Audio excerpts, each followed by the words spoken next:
Assalamualaikum warahmatullahi wabarakatuh. Nah, anak-anak, kita melanjutkan pelajaran hari ini ya, tentang koordinat kartesius. Hari ini saya akan menjelaskan tentang posisi garis terhadap garis sumbu. Nah, nih, bagaimanakah posisi garis terhadap garis sumbu? Yang pertama, ada yang namanya posisi garis sejajar.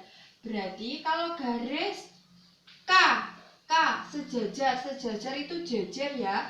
Jadi garis K itu sejajar dengan sumbu ini.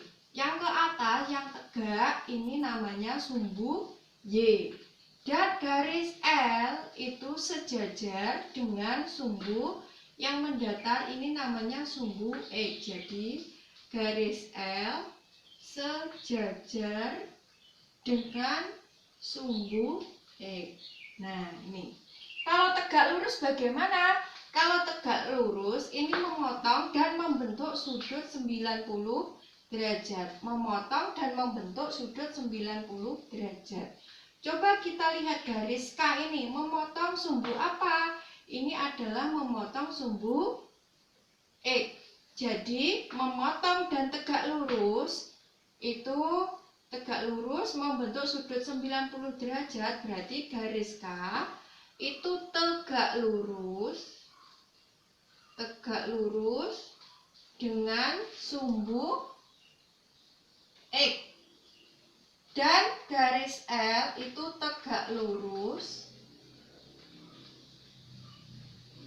dengan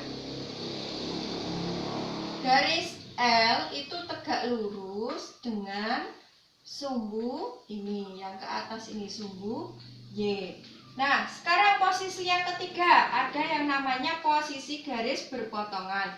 Berpotongan itu berarti memotong dan tidak membentuk sudut 90 derajat. Jadi garis K itu adalah memotong sumbu apa? Memotong sumbu X dan juga memotong sumbu Y. Sumbu X dan Y. Dan garis L juga memotong sumbu apa? X dan Y.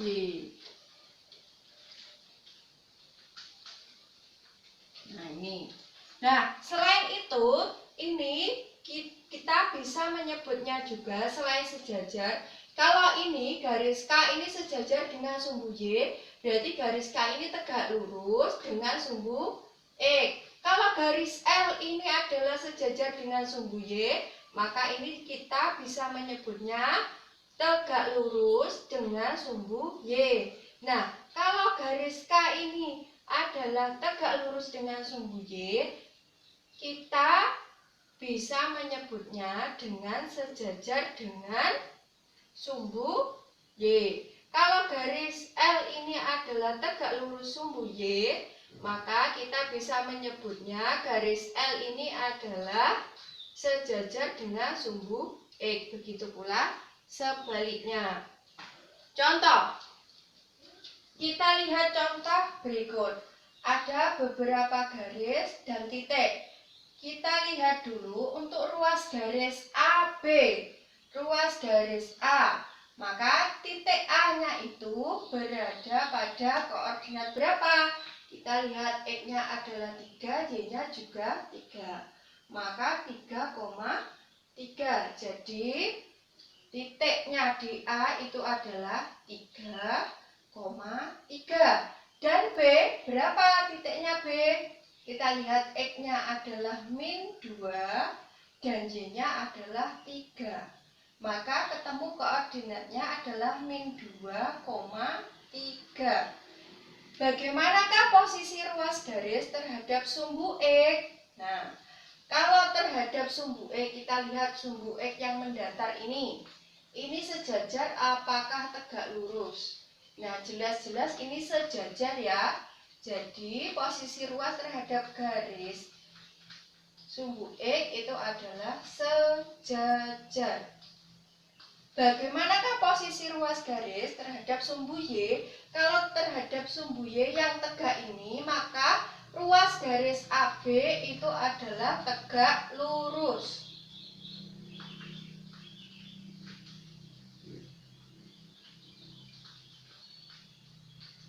Sekarang untuk ruas garis CD. Bagaimana untuk ruas garis CD? Berapakah sumbunya titik C? Kita lihat koordinat titik C itu X-nya ada 4, Y-nya ada 2. Jadi koordinatnya adalah 4,2. Kalau D ada di sini ya. X-nya 4, Y-nya min 2. Maka ketemu koordinatnya adalah 4, min 2. Nah, bagaimana posisi ruas garis terhadap sumbu X? Kalau ruas garis CD terhadap sumbu X, berarti ini adalah tegak lurus. Kalau terhadap sumbu Y, kita lihat sumbu Y ini ya, berarti itu adalah sejajar. Sekarang kita lihat untuk EF. E titiknya ada di X-nya ada min 3 dan Y-nya ada 2. Maka ketemu sumbunya adalah min 3,2. Dan F berapa titiknya? Titiknya X-nya ada 1, Y-nya ada min 2. Jadi ketemu titik 1, min 2. Bagaimanakah posisi ruas garis terhadap sumbu X? Ruas garis EF ini terhadap sumbu X. Nah, karena ini memotong dan tidak tegak lurus, ya kan? Maka ini disebut dengan memotong. Memotong sumbu X. Dan bagaimana kalau terhadap sumbu Y? Terhadap sumbu Y yang ke atas ini juga memotong.